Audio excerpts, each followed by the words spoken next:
গোপালগঞ্জে হামলার প্রতিবাদে লালমনিরহাটে জামায়াতের বিক্ষোভ।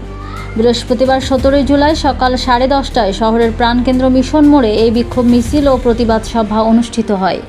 এ সময় লালমনিরহাট জেলা জামায়াতের আমির অ্যাডভোকেট আবু তাহেরের সভাপতিত্বে উপস্থিত ছিলেন জেলা জামায়াতে ইসলামীর সেক্রেটারি অ্যাডভোকেট ফিরোজ হায়দার লাবলু, মনিরহাট 3 আসনের জামায়াতের সংসদ সদস্য প্রার্থী প্রভাষক হারুন অর রশিদ, সহকারী সেক্রেটারি হাফেজ শাহ আলম এবং লালমনিরহাট জেলা ইসলামী ছাত্র শিবিরের সভাপতি আবু তালিব সহ আরও বিভিন্ন নেতৃবৃন্দ।